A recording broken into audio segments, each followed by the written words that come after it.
वही खबर हजारीबाग ट्रेजरी घोटाले को लेकर है, जहां मामले की जांच में चौंकाने वाले खुलासे सामने आए हैं। घोटाले की राशि करीब 28 करोड़ तक पहुंचने की आशंका जताई गई है, तो वहीं 3 सिपाही समेत अब तक 5 गिरफ्तार कर लिए गए हैं। आपको बता दें कि कई वर्षों से चल रहा था फर्जी वेतन निकासी का खेल।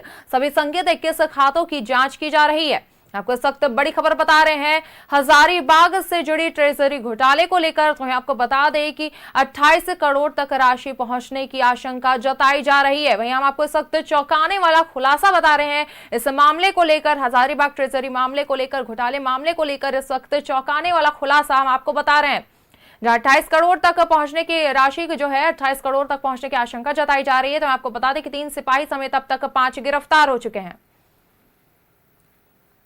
हो गया ये कैसे वो कैसे सकता है कि कोई देखने वाला नहीं है कि वेतन उठा रहा है और कोई जांच उसके दिन हो रही है, सब कुछ चला जा रहा है। जो नया रिक्रूट आया उसका भी वेतन जा रहा है और ऊपर के पदाधिकारी जो है वो किसी नहीं किए कि खर्चा बढ़ रहा है।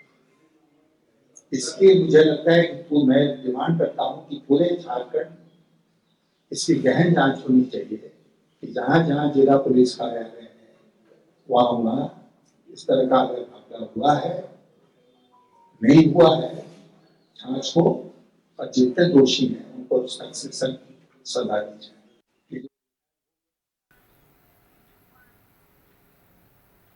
और अब इसी खबर पर अधिक जानकारी के साथ सहयोगी फलक हमारे साथ जुड़ गए हैं। जी फलक, हजारीबाग ट्रेजरी घोटाले से जुड़ी एक चौंकाने वाला खुलासा सामने आया है, जहां जो घोटाले की राशि है वो करीब 28 करोड़ तक पहुंच चुकी है। इसके साथ ही खबर आ रही है कि जो 3 सिपाही है उसके समेत 5 को और भी गिरफ्तार कर लिया गया अब तक में। तो क्या कुछ अपडेट्स है इसे लेकर?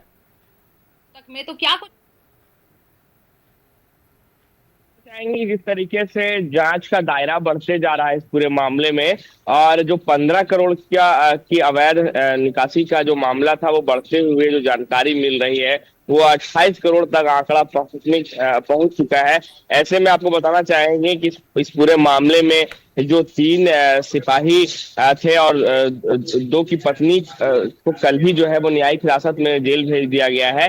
ऐसे में आपको बताना चाहेंगे कि इस पूरे मामले का जो मास्टरमाइंड था वो शंभू कुमार था, और शंभू कुमार ही पूरे इस मामले का जो है वो शुरुआत करता है। और उसके बाद इस मामले को जो है वो पंकज ने पकड़ा था 2019 में, लेकिन फिर जो है पंकज को भी शामिल कर लेता है अपने नेटवर्क में। और जिस तरीके से अवैध निकासी का जो मामला था उसमें फिर पंकज को भी शामिल करने के बाद जो है इस पूरे मामले का जो खेल जो चल रहा था वो खेल बादस्तूर चल रहा था। बोकारो में ये पहला मामला आता है, उसके बाद कहीं ना कहीं जब हजारीबाग से यह मामला निकलता है उसके बाद पुलिस इस तरीके से इस मामले के तह तक जाती है।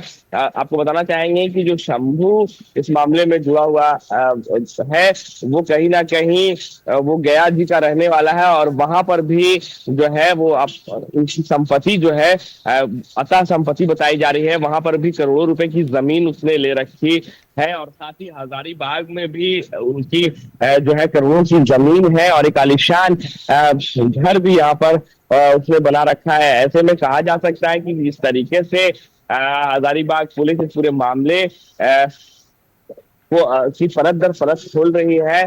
जाहिर तौर पर आगे इस पूरे मामले में और भी चौंकाने वाले जो है वो खुलासे हो सकते हैं। फिलहाल जो है शंभू, धीरेन्द्र और रजनीश उर्फ पंकज की गिरफ्तारी हो चुकी है, और साथ ही इन दोनों की पत्नियों को भी गिरफ्तार किया है। साथ ही जो बताया जा रहा है कि जिस तरीके से अवैध रूप से जो वेतन शंभू ने अपने कई रिश्तेदारों के खाते में भी मंगवाया है, तो जाहिर तौर पर अब जो जांच की आंच है उन तक भी जा सकती है और इस मामले में और भी गिरफ्तारियां होने की जो है उम्मीद है।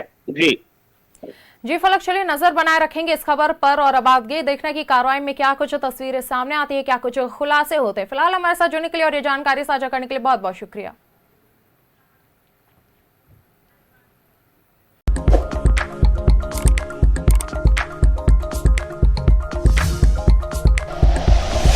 Like and share videos, subscribe करें हमारा चैनल और प्रेस करें बेल आइकॉन। न्यूज़ 11 भारत, सच है तो दिखेगा।